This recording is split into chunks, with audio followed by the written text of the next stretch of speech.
Oke teman-teman, kembali lagi dengan saya di FAA Channel. Kali ini saya akan mau membahas tentang 4 pinjol yang terbesar di Indonesia maupun yang ada di seluruh kawasan Asia ya teman-teman.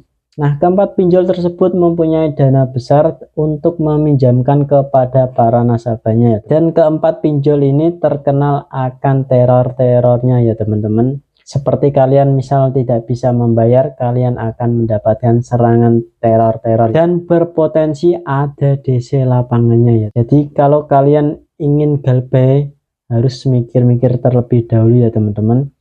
Karena keempat pinjol ini banyak sekali DC-nya. Bukan berarti di daerah kalian itu tidak ada DC-nya ya teman-teman. Karena keempat pinjol ini sudah menyebar sekali DC-nya. Yang saya ketahui itu ada di beberapa kota ya teman-teman, seperti Jawa Tengah, Jawa Timur, Jawa Barat, khususnya kalau Kalimantan itu Pontianak, dan masih banyak lagi ya teman-teman. Jadi ingat-ingat ya teman-teman, bila kalian mau galbay harus dipikir terlebih dahulu. Tanpa basa-basi kita langsung masuk saja ke 4 pinjolnya yang saya maksud itu. Yang pertama yaitu Kredivo ya teman-teman. Siapa sih yang tidak tahu aplikasi pinjol Kredivo? Aplikasi pinjol Kredivo merupakan aplikasi pinjaman online yang berbentuk untuk membeli barang ya teman-teman, ataupun angsuran untuk membeli barang saja dan tidak bisa meminjam uang tunai ya. Semisal kalian mau pinjam di aplikasi Kredivo, yang kalian bisa beli yaitu sebuah barang ya teman-teman. Aplikasi Kredivo bekerja sama di Tokopedia, di Lazada, TikTok maupun di Shopee ya teman-teman. Bila kalian mau belanja di 4 aplikasi tersebut menggunakan jasa pinjaman Kredivo itu sangat bisa ya teman-teman. Dan syarat untuk mendaftar Kredivo sangat mudah ya teman-teman, hanya menggunakan KTP saja. Dan jangka waktu untuk mencicil di sebuah aplikasi Kredivo sekitar 1 bulan, 3 bulan, 6 bulan, dan 1 tahun ya teman-teman. Nah, bila kalian itu gagal bayar di aplikasi Kredivo, siap-siap kalian akan diancam ataupun diteror, bahkan bisa kalian itu didatengin ke rumah kalian. Karena aplikasi Kredivo ini sangat besar ya, dan dananya sangat besar sekali ya teman-teman. Harus waspada dan hati-hati. Yang kedua yaitu aplikasi pinjaman online Aku Laku ya teman-teman. Kalau Aku Laku saya pernah meminjam ya teman-teman, dan saya pun galbay di aplikasi Aku Laku sekitar 1,7 juta. Dan seperti apa ketika kalian itu gagal bayar?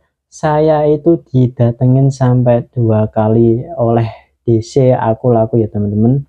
Sampai-sampai saya tidak di rumah, ibu saya pun diteken, disuruh membayar padahal ibu saya tidak tahu apa-apa.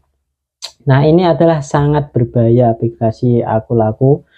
Ketika kalian mau meminjam dan ingin galbay, maka saran saya hati-hati ya teman-teman, karena Aku Laku ini banyak sekali DC-nya, terutama di Pulau Jawa ya teman-teman. Saya ini kan tinggal di Jawa Tengah, di kota Kudus, dan ada banyak DC yang tersebar di Pulau Jawa ya teman-teman, dan para penagihnya itu sangat kasar sekali ya. Saya sarankan bila kalian itu meminjam di aplikasi Aku Laku, maka kalian harus membayar dan jangan sampai berurusan masalah kepada pinjaman online Aku Laku ini.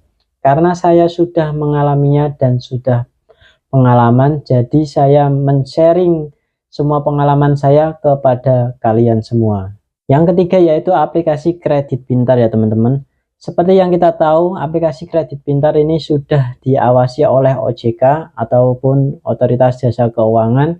Jadi ini di bawah naungan oleh pemerintah ya teman-teman. Kredit pintar menawarkan pinjaman online sekitar 600 sampai 20 juta tergantung kalian itu mengisi data-data pekerjaan maupun isian formulir yang kalian akan mau mendaftar ke aplikasi kredit pintar ini. Bunga yang ditawarkan oleh kredit pintar ini sekitar 0,92% ya teman-teman per hari.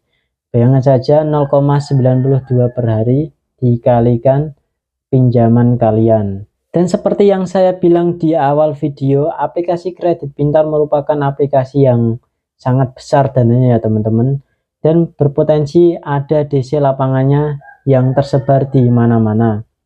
Bila kalian itu gagal bayar di aplikasi kredit pintar, maka pikir-pikir terlebih dahulu, karena kredit pintar itu terkenal akan juga DC-nya yang sangat banyak, juga teror-terornya ya teman-teman. Aslinya aplikasi pinjaman online yang sudah diawasi OJK itu tidak boleh meneror sembarangan kepada para nasabahnya ya teman-teman, karena itu sudah melanggar peraturan OJK. Semisal ingin menagih harus dengan bahasa yang sopan dan tidak kasar ataupun mengintimidasi kalian ya.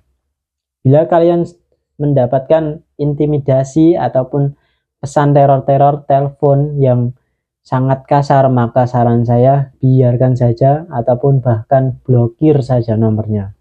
Itu tidak masalah ya teman-teman. Yang keempat dan sekalian penutup yaitu aplikasi EasyCash. Aplikasi EasyCash itu mudah sekali pendaftarannya ya teman-teman. Hanya kalian itu mendaftar dengan pakai KTP saja.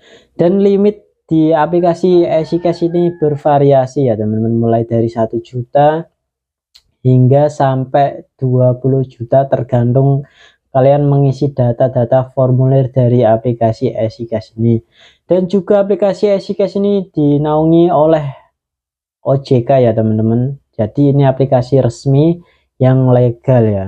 EasyCash merupakan aplikasi juga terbesar di Indonesia maupun di Asia ya teman-teman.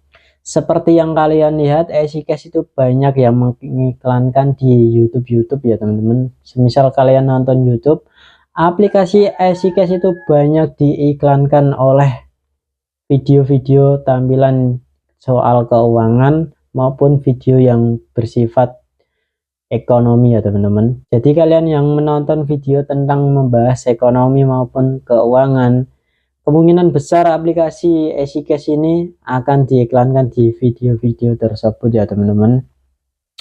Nah, saran saya bila kalian itu meminjam di aplikasi EasyCash ataupun mau rencana meminjam, saran saya jangan sampai kalian ada niatan galbe ya teman-teman. Karena ini sudah aplikasi resmi dan DC-nya ada di mana-mana. Jadi bila kalian sudah terlanjur meminjam ataupun mau meminjam, saran saya harus dilunasi ya teman-teman. Jangan sampai galbe. Aslinya galbe itu tidak masalah ya teman-teman. Istilah galbe yaitu adalah kalian gagal bayar, tidak mempunyai uang sedikit pun untuk membayar hutang ini ya. Jadi bila kalian tidak punya uang sama sekali ya, jalan satu-satunya yaitu memang harus galbe. Nah, itu adalah video keempat pinjol yang kalian perlu waspadai dan perlu kalian perhatikan ya teman-teman jika kalian ingin mau galbe. Saran saya, misal kalian itu sudah terlanjur meminjam keempat aplikasi yang saya sebutkan, misal tidak punya uang, memang harus jalan satunya memang galbe. Apa sih resiko dari gagal bayar pinjaman online? Resikonya yaitu kalian masuk ke BI checking saja ya teman-teman. Bila kalian tidak tahu BI checking, maka cek di video saya sudah menjelaskan apa itu BI checking, apa itu daftar hitam, dan resiko apa saja ketika kalian itu gagal bayar. Saya sudah menjelaskan ya. Like kalau suka, komen kalau kalian ada pertanyaan, saya akan menjawabnya satu persatu ya teman-teman. Sekian video dari saya dan terima kasih.